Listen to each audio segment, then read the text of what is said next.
এই যে আবা গাবা জুব্বা পাগড়ি টুবড়ি আরবি ভাষা জাননেওয়ালা তারা কি নয়? হিন্দিতে বইও শোনো, হিন্দি বই শোনো। এই যে জুব্বা পাগড়ি ডুমা রুমাল এগুলো ব্যবহার করছেই মানে জান্নাতি নয়। আবার আরবি ভাষার সোর সন্ধে কারিয়ানা হাফেজ মাওলানা মুফতি হয়েছেন মানে জান্নাতি নয়। জান্নাতের পরিচয় হবে ঈমান এবং কর্মের পরে।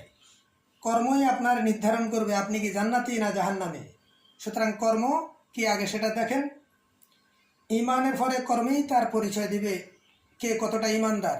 তো সুতরাং আজকে খুব সংক্ষিপ্ত করে সহজ করে বলি, যিনি ঈমানদার, যিনি আল্লাহতে বিশ্বাস স্থাপন করেন যে আল্লাহ সকল কিছু দেখেন এবং শুনেন, সুতরাং কোনো ঈমানদার মিথ্যা বলতে পারবে না, ঈমানদার সকলখুরি করতে পারে না, ঈমানদার দুর্নীতি করতে পারে না, ঈমানদার অন্যের হক নষ্ট করতে পারে না, ঈমানদার অন্যের প্রতি জুলুম করতে পারে না, ঈমানদার অন্যের প্রতি ফেজগিবাজি করতে পারে না, ঈমানদার ঝগড়া ফাসাদ পেতনা ফাসাদ জঙ্গিবাদ করতে পারে না।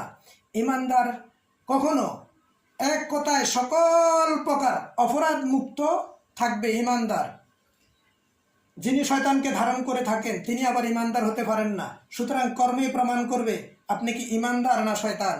আপনার কর্মে পরিচয় দিবে আপনি ঈমানদার না বেঈমান। সুতরাং এক কথায় বলবো, ঈমানদার সকল অপরাধ থেকে মুক্ত থাকবে, আর অপরাধ মুক্ত থাকলেই আপনি জান্নাতি, আপনি মুক্তিপ্রাপ্ত ব্যক্তি।